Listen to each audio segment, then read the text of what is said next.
NCERT के तहत बहुत इंपॉर्टेंट रिएक्शन कैनिजारो अभिक्रिया बताने जा रहा हूँ। कैनिजारो अभिक्रिया की विशेषता क्या है, ये सबसे पहले समझते हैं।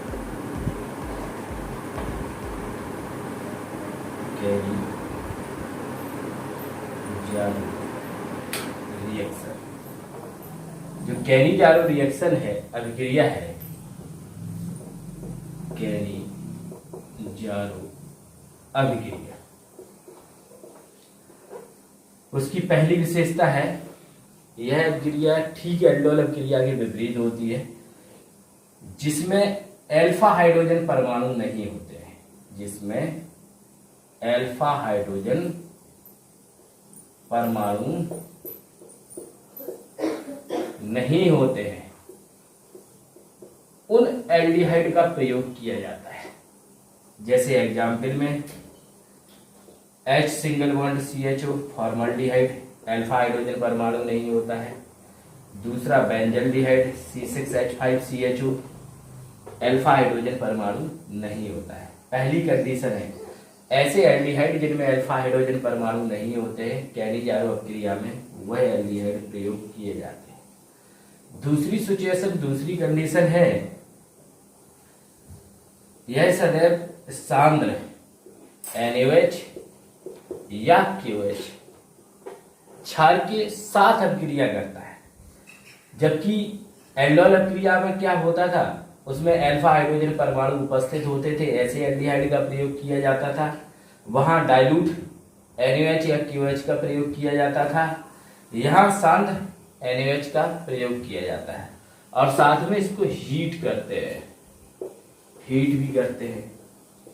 तीसरी क्या है, केमिकल जो रिएक्शन होती है, केमिकल रिएक्शन होती है, उसमें एक ही अणु, एल्डिहाइड के दो अणु या बेंजल्डिहाइड के दो अणु लेते हैं तो एक अणु ऑक्सीडेशन करता है और दूसरा अणु रिडक्शन करता है। तो ऑक्सीडेशन और रिडक्शन जब एक ही अणु का होता है तो कैसे होता है, इस एग्जाम्पल के माध्यम से देखेंगे।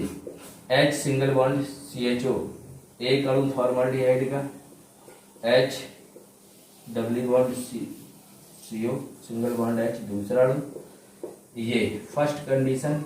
सांद्र KOH या NaOH का प्रयोग करते हैं, दूसरी कंडीशन इसको हीट करते हैं।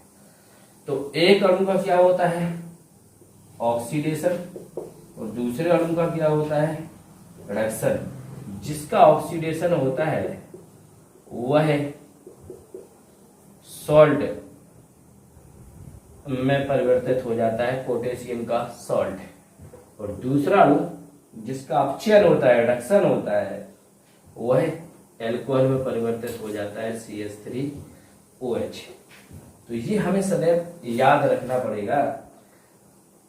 ये कंडीशन जो है यहाँ दिखाते हैं, एल्डिहाइड सिंगल बॉन्ड CHO का जब भी ऑक्सीडेशन होता है तो याद रखना सदैव एसिड की फॉर्मेशन होती है।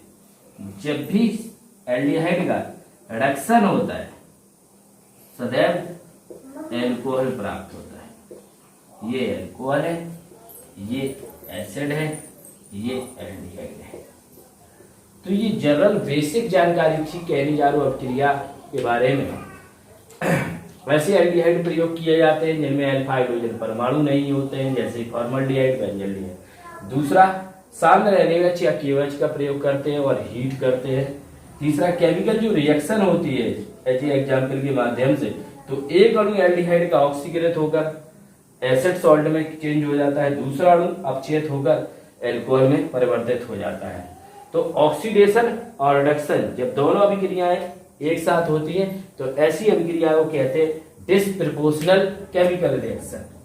ऐसी अभिक्रिया को, जो चौथा पॉइंट है इसका, चौथा बिंदु है दिख रहा, ऐसी अभिक्रिया डिसप्रपोर्शनल